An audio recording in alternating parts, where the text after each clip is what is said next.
Hello everyone, Hannah Levin here with Heartfelt Wellbeing, back for another Tuesday Talk with Hannah. And today we're going to talk about a topic that makes a lot of people squeamish, which is poop, which is a topic that I talk a lot with my clients about because our poop can tell us a lot about what's happening inside our bodies and our overall health and well-being. And so I wanted to give you some insights from an Ayurvedic perspective and also some tips and tricks in case you are experiencing some elimination adventures right now. So this is also in alignment with leading the autumn detox right now. So the autumn detox is going on. We are starting the second of 3 weeks, and some digestive things are coming up, and you'll see why in just a little bit.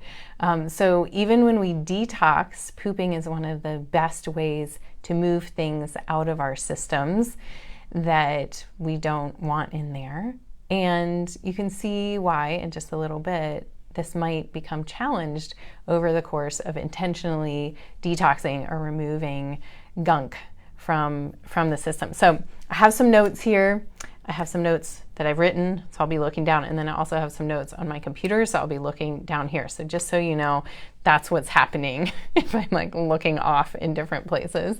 I want to make sure that I'm sticking to a plan and that I am getting all of this amazing information in here for you all to enjoy and take advantage of.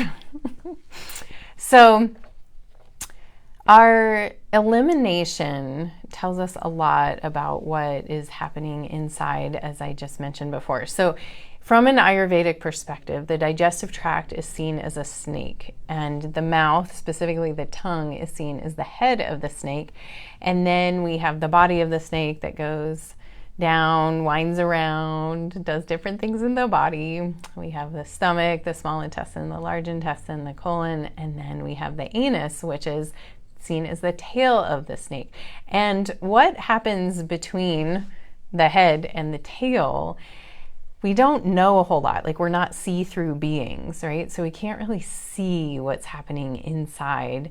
But what we can do is check out the tongue, and I have other videos about tongue analysis and what we can learn from looking at our tongues. And we also can learn a lot by looking at what comes out the other end, our elimination, and it can really give us a lot of insight.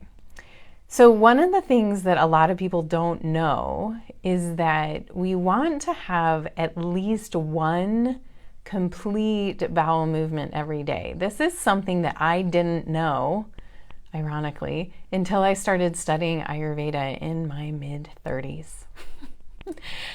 So I didn't know that, and as somebody who has more of a Vata constitution, and I'll get more into the constitutional aspects of pooping in a little bit, I naturally didn't, or kind of had a tendency, an imbalance towards constipation. And so I just thought that was normal because it was my normal. And so I just thought, well, I'm just built this way. But we want to have at least one.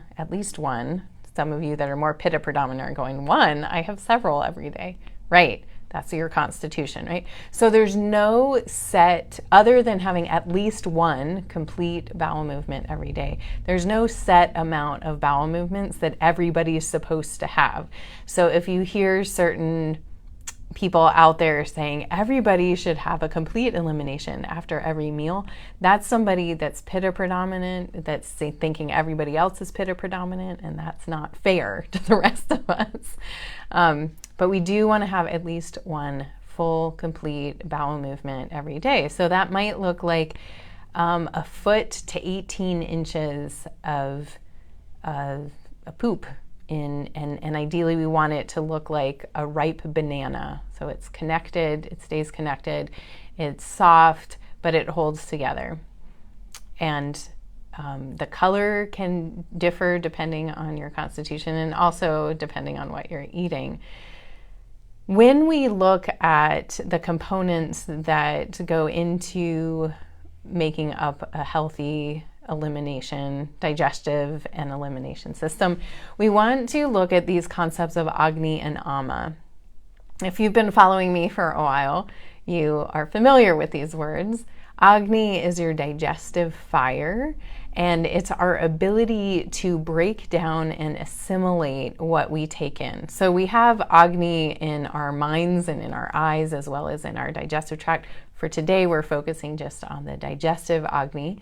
And the Agni is different in each of the digestive organs. It's governed by a different dosha. So the stomach is governed by Kapha, the small intestine by Pitta, and the large intestine by Vata.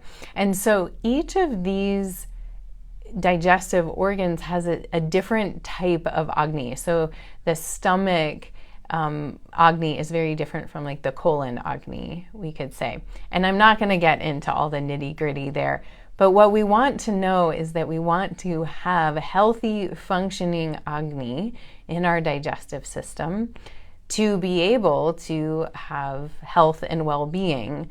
Remember, Ayurveda knew way back over 5,000 years ago that our health originates in our gut. And Western medicine is just now discovering this, that our gut microbiome is key for everything else in our system functioning, from hormone balance to brain chemistry to our everything. The health of our organism originates in the gut. And what's also interesting is that we are mostly made up of other organisms. Like, we are less human cells than we are bacterial cells. So we rely on the health of the digestive biome for us to be healthy and happy. And this is really key. Like, this is bringing in kind of the modern science if we look at the microbiome. But Ayurveda knew this before we had all the modern scientific ways of knowing what a microbiome is. Ayurveda knew that the health of our gut really is key to everything else working. So we want to have awesome Agni, check. What gets in the way of awesome Agni is Ama. And Ama is literally undigested food stuff, or we could say it's toxins that build up in the gut and then create problems. And then we have issues like what we call now leaky gut, where we have lots of things like medications, antibiotics, even our food sources that are not clean that end up tearing holes in the lining of the gut. And this creates what we now know as leaky gut. So things that should stay in the gut are leaking out into the body, into other places, and this wreaks havoc. So Ama is the enemy of an awesome functioning digestive system. So what we're doing right now in the detox is we are clearing Ama, cultivating Agni, and that will set us up for a really healthy and happy winter. And we want to do the detoxing experience of the joints in the seasons. So when the shifts come in the spring and in the fall, we want to clear out whatever came before so that we're not carrying it into either the cold or the hot time of the year and creating more issues. We want less issues, right?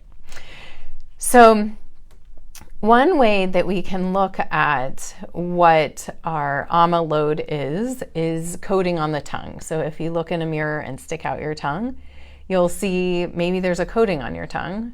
Maybe there's a coating just at the back of your tongue, maybe the middle of the tongue, maybe the front of the tongue. Again, check out my other videos about tongue analysis. We can also see an Ama load in the stool, and I'll get into what that can look like, but some general things are if we have undigested food or we have mucus in the stool, or if there's things in the stool that you can identify, mostly undigested food. So one thing that I ask when I do intake for people that are working with me, Vitality Circle members, are is I ask them what their poop tends to look like. And the choices that I just give 3 choices to say, does your poop generally look more like pebbles, a ripe banana, or a cow patty? And so these 3 choices give me an indication. And so some people will say, yeah, it's kind of like a cow patty, but sometimes it doesn't even stick together in a cow patty. It's really, really loose. Or it's kind of like pebbles, but more like logs. Okay, so that gives people a place to start.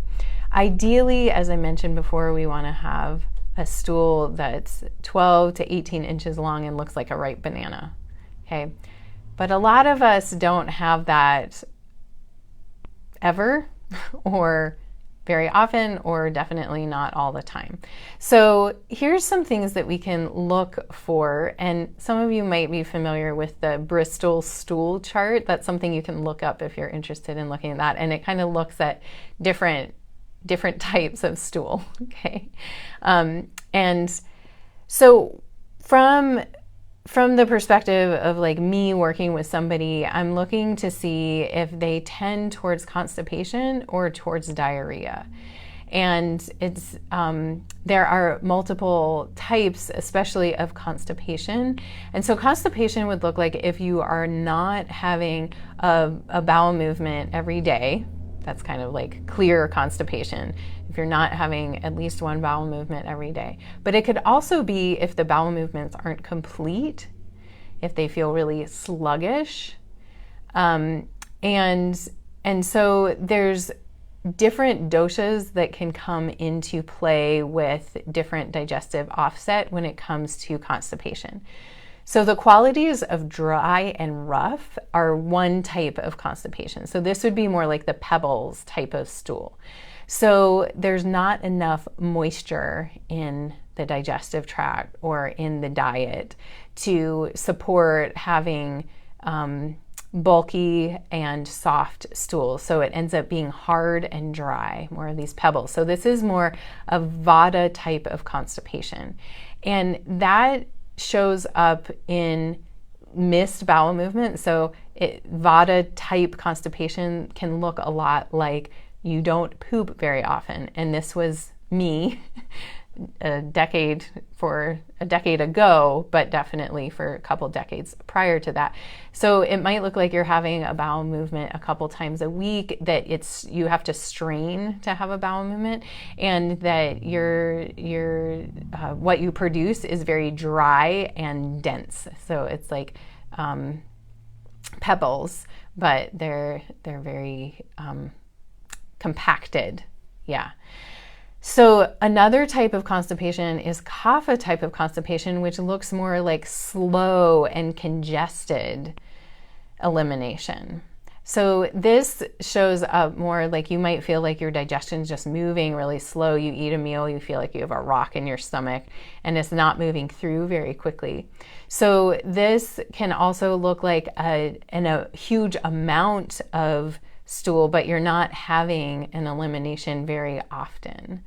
So Kapha type of constipation might also look like skipping days, but when you have a bowel movement, it's not pebbles, it's maybe more like the banana or like the cow patty, but you're not eliminating soon enough or fast enough. Your transit time is not timely, right? And that's a quality of Kapha, is that it's slow and cool and cloudy and wet. And so this Kapha energy might need some warmth, whereas the Vata energy needs more lubrication. Make sense? And then the third type of constipation, which can go hand in hand with either of the other two that I already mentioned, is a loss of peristalsis. And so peristalsis is the squeezing motion in the colon that actually has to engage to release stool from the body, to have a bowel movement. And so the loss of peristalsis can come from multiple different things. It can come from taking laxatives, especially the herb senna, creates peristalsis in your body, so it takes away the natural peristalsis. Other things like coffee does the same thing. So some of you might be reliant on coffee to have bowel movements, that you don't have a bowel movement unless you drink coffee. And this over time creates vata imbalance in the digestive tract because you are creating more dryness. Coffee is very drying. You're creating more dryness without letting the body have natural peristalsis. It can also come from eating, back to the vata imbalance for constipation, eating too much cold, dry, and rough food can take out the peristalsis. So you might find, this was my story years ago, was that I was like, I'm going to be so healthy. And so I just started eating salad, like all the time salad, and then I would also have some corn chips sometimes. So as a vata predominant body, my body didn't like that very well. And so I kept eating. I'm going to be healthy. I'm going to eat salad. This is our kind of cultural message. If you want to be healthy, eat lots of salad, right? Which doesn't work for vatas or kapha predominant folks. Pitta, sure, eat lots of salad, you'll poop really well, you'll feel great, and you'll wonder why the rest of the world doesn't poop well when they eat salad. However, as a vata predominant body, I was eating too much raw, cold, and rough food. So my body couldn't process it. I didn't have enough lubrication, and my Agni was very decreased. And I didn't have, so because that Agni was decreased, I started building up an Ama load, which then led to weight gain, even though I was just eating salad and corn chips, right? So I eat a lot more than that now, and I'm much thinner. So that's the irony here. And so I started taking a natural laxative that had senna in it, creating abnormal peristalsis or unnatural peristalsis. And I lost my ability to have natural peristalsis. And by the time I found Ayurveda, my teacher said, we're going to have to rebuild your peristalsis. And that took quite a bit of time. And what he initially told me was, you cannot eat anything raw or dry and crunchy. And I didn't for over a year to rebuild. And I was using herbs and not with senna in it, but Ayurvedic herbs to help me regain my natural peristalsis and doing some exercises. So that can be really a challenge. So you might not know it right now. You're like, yeah, I have a bowel movement every day, but it's because you're drinking coffee. Sometimes alcohol does the same thing. It can create heat in the system, but it's ultimately drying. And then you're not actually supporting your overall well-being with clearing out of gunk with the bowel movements. You're creating more imbalance. So when we have any kind of constipation, we want to bring in, you don't even have to know if it's vata or kapha or whatever, if you're like, that doesn't make sense to me. But we want to bring in digestive herbs. So things like culinary herbs like cinnamon, nutmeg, cardamom, cumin, things like that, so that you're supporting your digestive ability, you're supporting the Agni. And then we also want to make sure there's enough hydration. So that comes from water and beneficial fat. So we want to have things like ghee, which it's used a lot in Ayurveda. So ghee is a beneficial fat. It's butter with the milk solids removed from it. So it's like this pure, clean fat that also is the highest in butyric acid of any food. Butyric acid feeds the good gut bugs. Okay, so the parts of you that are not you, that you rely on to stay healthy, ghee feeds. So eating enough ghee, you might add a little bit to every meal if you tend towards that dry pebble elimination. And so you're lubricating and healing the digestive tract. If you have more of the sluggish stool, you want to make sure that you have enough warmth. So you're not eating anything cold, and that you might be adding more digestive spices to your diet in addition to heat. So you might have things like hot ginger tea before each meal to kindle the Agni and help move out the Ama. And we want to focus on foods that are, like I said, cooked, mushy, warm, and have some beneficial fat in them. So that's a good guideline for Vata season in general. So for autumn, when it gets drier, and you might even notice, even if you're not doing the detox, you might notice that your stool is just drier this time of year. If you start noticing your seasonal rhythms, you'll notice dryness showing up in the autumn. And it might be skin, it might be eyes, but it also might be in your elimination.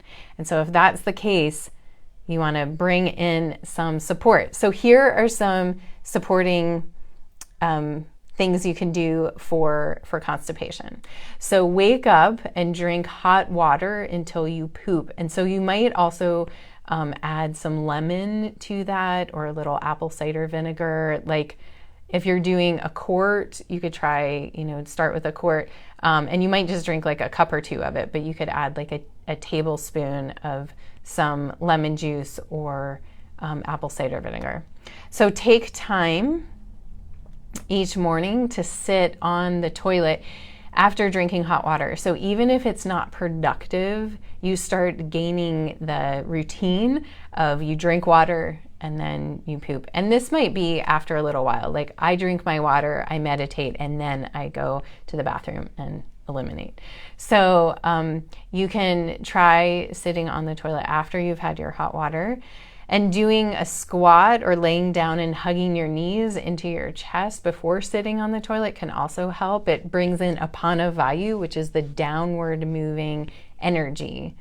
It's one of the 5 types of subdoshas of Vata. So I'm going to use that downward moving energy. And if you can't poop, sit for a minute or two on the toilet, no pushing or straining, and then get up and go about your day. But you're beginning to train your body to have a bowel movement in the morning. And that's really what we want to do, ideally, is to have a bowel movement early in the day before we eat anything. So we're taking out the trash from yesterday before we start putting in more things for the body to digest and assimilate, so that we're starting with a clean, kind of like a clean kitchen each day for cooking and composting, we could say. So you can also use a squatty potty, so putting your feet up on something, prop your feet up so that you're in more of a squatting position. Toilets, modern toilets especially, have gotten even higher, and it puts us at a strange angle for the colon to release the stool. So having a squatty potty, or you can put your feet up on a little stool or a trash can in your bathroom. And so this allows the colon to be at a good angle for eliminating. Also, hydrating with warm water, maybe adding some ginger to that, or having ginger tea in between meals, is very, very helpful. And then you can also, there's a formula in Ayurveda called Triphala, which is Triphala, means 3 fruits. And these 3 fruits are Haritaki, Bibitaki, and Amalaki. And each of them is specific for a dosha and for one of your digestive organs. So Haritaki is specific for Vata, Amalaki for Pitta, and Bibitaki for Kapha. And so this formula is a tridoshic formula that is very helpful. It can be used for lots of different things, actually, but it's helpful for elimination if you take it before you go to bed in the evening.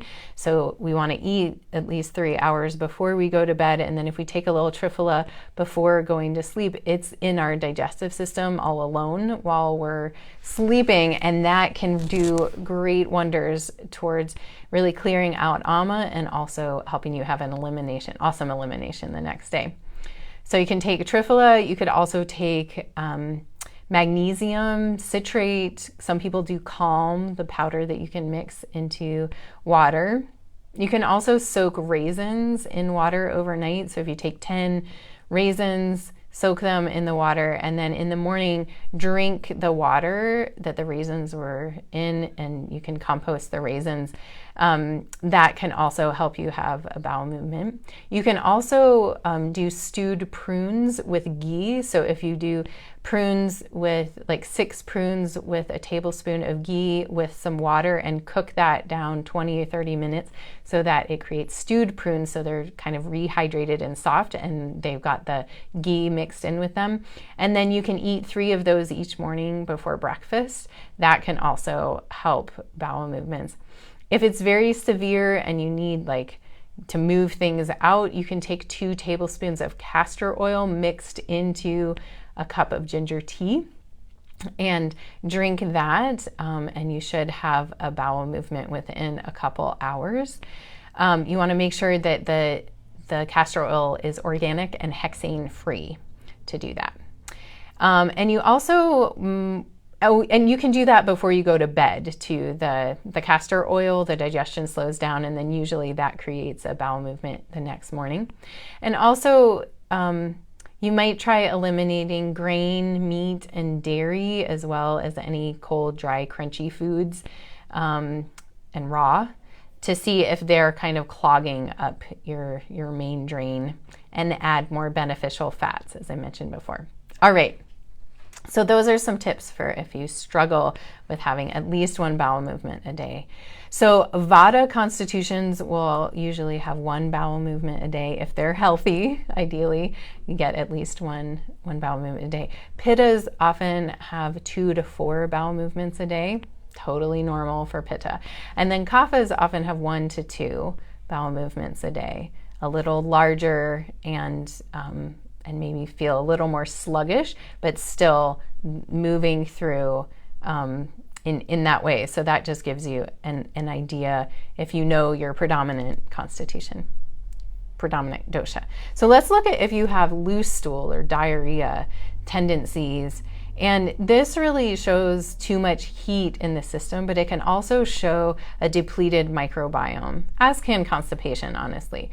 But often I don't know if you've ever had the experience of taking antibiotics and getting diarrhea, or getting put on a new medication and it changing your stool, often making it loose. This is a disrupted microbiome response.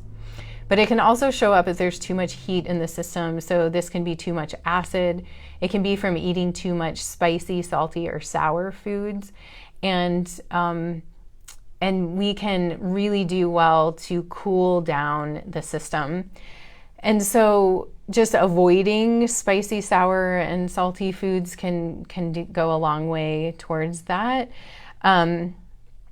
Having cooling teas, so you might try drinking mint tea, or having CCF tea, the cumin, coriander, and fennel tea. That's a traditional formula in Ayurveda. It can be really helpful for just calming down the heat that's in the gut.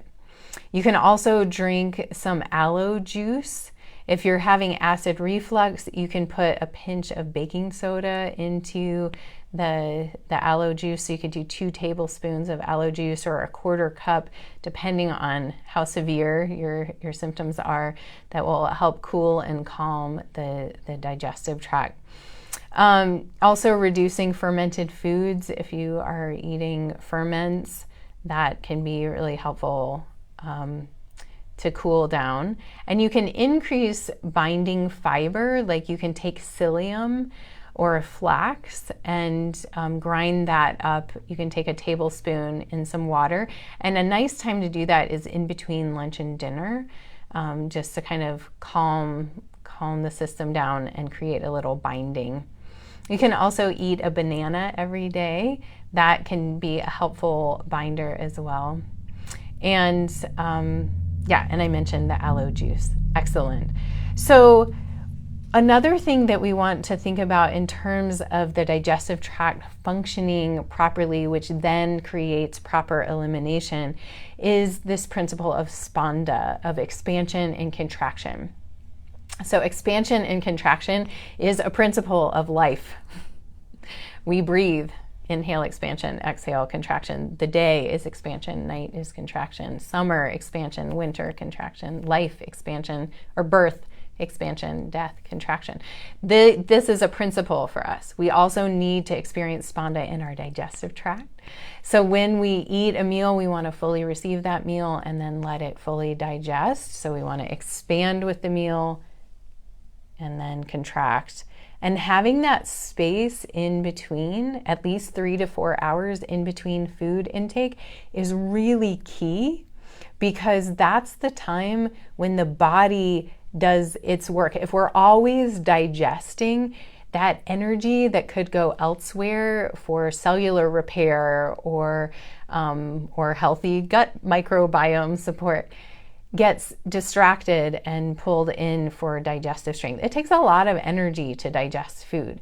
And so when we can give our bodies space and time in between those digestive requests, we experience better digestion and elimination altogether.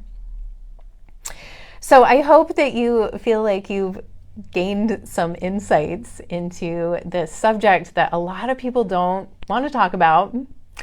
It's very interesting to me how many Western doctors, when you go in for a checkup, will ask you all sorts of questions, but nothing about how often you're pooping, what your poop looks like. There's so much that you can gain from knowing more about both ends of the snake, the tongue and what's coming out of your body.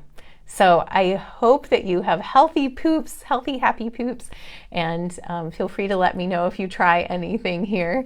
And I'm cheering you all on to have happy and healthy microbiomes so that your whole being can be happy and healthy, especially as we journey through the autumn season when it can get very compromised. All right, everyone, take care.